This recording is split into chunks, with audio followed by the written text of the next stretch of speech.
याच्या माध्यमातून की जे आहे खरोखर रसिक आहेत, काव्याचं गुण त्याच्यामध्ये आहे, ते करू इच्छितात. तर तिथपर्यंत थोडंसं पोहोचण्यासाठी हा सोशल मीडियाचा उपयोग, जसं नरेश आहे, नरेशच्या बऱ्याच गोष्टी येत असतात, तर क्युरियोसिटी वाढते की हा याच्यावर काहीतरी आहे, याचं ऐकावं. अशा याच्यात तुम्ही बोलले होते अगदी बरोबर प्रज्ञा. आम्ही नवीन आमच्या याच्यामध्ये सीझन मध्ये याचा नक्की विचार करू. आणि खरंच आहे की थोडंसं लोकांपर्यंत पोहोचण्यासाठी आम्ही काय करू शकतो, त्याची मदत लागली तर आम्ही तुझी पण घेऊ आणि तू ये आणि आम्हाला मदत कर. बिलकुल आम्ही याच्यावर पण विचार करू. विद्यार्थ्यांना इन्व्हॉल्व करण्याचा तो नरेशचा प्रश्न होता. मी माझा अनुभव सांगतो. मी आणि श्रीपादनी मिळून मावा नाट्य माटे सरकार नावाचं नाटक लिहिलं 2012 मध्ये.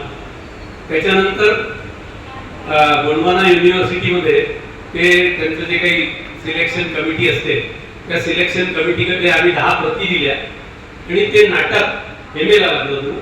MA ला लागलं आणि मला वाटतं जे काही 7-8-10 वर्ष ते चालू होतं. पण त्या 10 प्रतीनंतर आज तागायत कोणीही एकही प्रत त्याची विकत घेतलेली नाही. विद्यार्थी कसे पास होत आहेत माहित नाही. ही जी म्हणजे जे पद्मरेखाने म्हटलं की शॉर्टकट आहे, तुम्ही स्टोरी सांगून द्या, आम्हाला पुस्तक नाही वाचायचं, ही पद्धत आज फारच झालेली आहे. आणि प्रज्ञा जेव्हा MA करत होती, प्रज्ञाला आठवत असेल तर प्रज्ञा आपले 150 मुलांचे क्लास होते. आज MA मराठीला 8, 9 ते 13 पोरं आहेत. ऍडमिशन म्हणजे तो एक खूप वेगळा मुद्दा आणि खूप वेगळा वेळ आहे बोलण्यासारखं. आता म्हणजे ते जागा नाही किंवा त्याच्यावरही कधी झालं तर आपण बोलू, पण ते अतिशय शोकांतिक आहे या सगळ्यांची. खूप वाईट वाटतं एवढं मात्र निश्चित. कुणाला काही प्रश्न असतील तर विचारू शकता.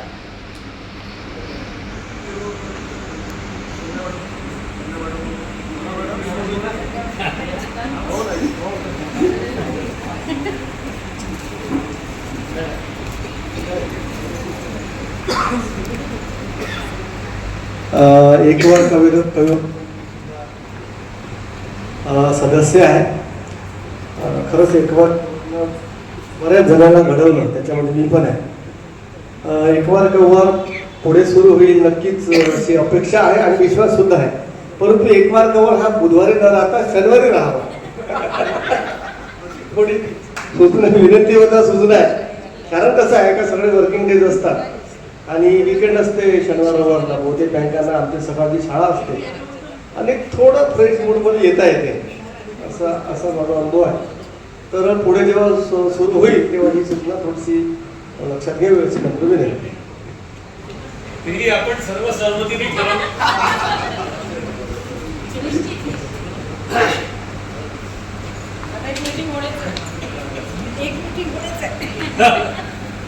मीटिंग घेऊ. कुणाला काही प्रश्न असतील तर विचारू शकता.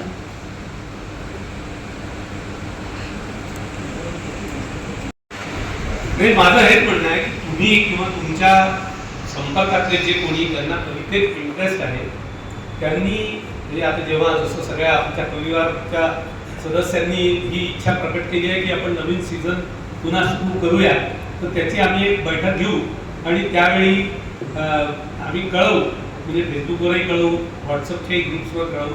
तर लोकांनी यावं आणि त्यात सहभागी व्हावं. श्रोता म्हणून झाले तरी फार आनंदाची गोष्ट आहे. आणि तुम्हाला तुम्ही जर कवींना, जसं किशोर मुघल स्वतः कवी आहेत आणि त्यांनी सांगितलं की मला फक्त श्रीपाद जोशी माहीत होते, तर अशा अनेकांचं असू शकतं.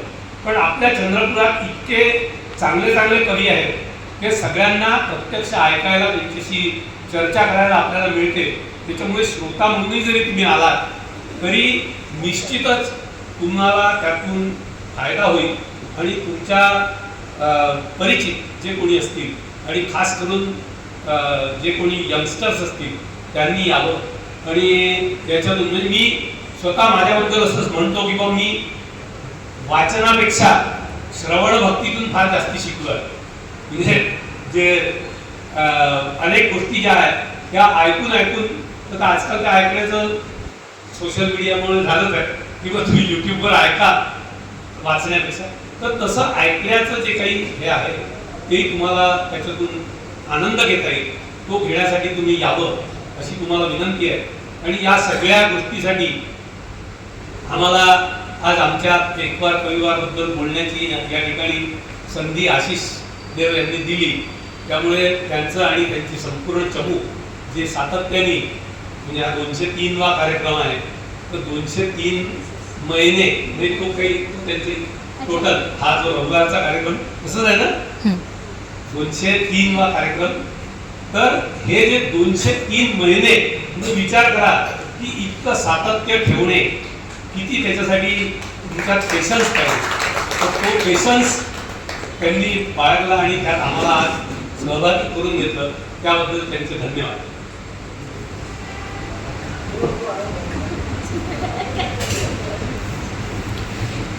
मॅडम तो माईक आहे दुसरा.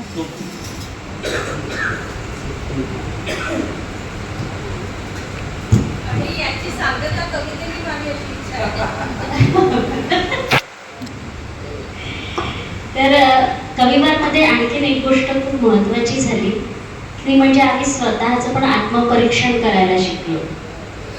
म्हणजे केवळ आपले दोष स्वीकारणे नाही, तर आत्मपरीक्षण हे खूप महत्त्वाचं असतं. जेव्हा तुम्ही एक लेखक असता, एक कवी असता, तर तुमची जबाबदारी मोठी असते आणि ती जबाबदारी समजून घेणं, तुमचं सामाजिक दायित्व समजून घेणं आणि त्याच्यासाठी आपल्यामध्ये बदल घडवून आणण्यासाठी आपलं आत्मपरीक्षण करणं, आपल्या कवितेला आणखी चांगलं करणं हे खूप महत्त्वाचं असतं, जे अगदी कविवारमध्ये झालेलं आहे. आम्हाला कवितेकडे बघण्याची नवी दृष्टी मिळाली त्याच्याने.